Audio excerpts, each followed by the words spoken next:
এখান থেকে ব্রিজটা লাগতেছে অসাধারণ। তো গাইস ফাইনালি আজকে আমরা চলে যাচ্ছি কিন্তু ব্রিজে। তো গাইস ভাবলাম অনেক দিন ধরে ব্রিজে যাওয়া হয় না, তাই সাব্বিরকে একটু ডেকে বললাম সাব্বির চল আজকে ব্রিজে যাব, আমরা একটু ভিডিওগুলো করব, মানে আমরা টিকটক ভিডিও করবো আর কি, এগুলো ভিডিও আমরা করে থাকি। তারপরে সাব্বির এখানে বসে পড়লো যে আমার হাঁটতে ভালো লাগতেছে না, তারপরে কিন্তু আমি একটু এদিক দিয়ে শুট নিয়ে নিলাম।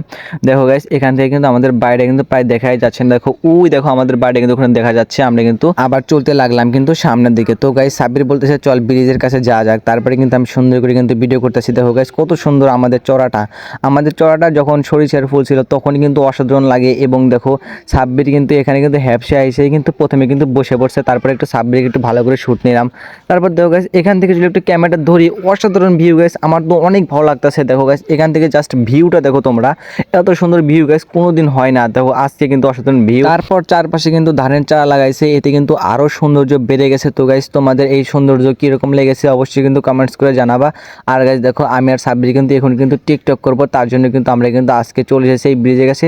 তো গাইস দেখো তোমাদেরকে একটু ব্রিজের উপর থেকে আমি একটু ভিউটা দেখাই, কত সুন্দর ভিউ। তো গাইস দেখো তোমরা পিছনকার ভিউটা কিন্তু অনেক সুন্দর গাইস, আমাদের গ্রামটাই কিন্তু অনেক সুন্দর। দেখো এইরকম সুন্দর সুন্দর গ্রামের ব্লগ ভিডিও পেতে চাইলে চ্যানেলটি সাবস্ক্রাইব করে লাইক করে কমেন্ট করতে ভুলবেন না।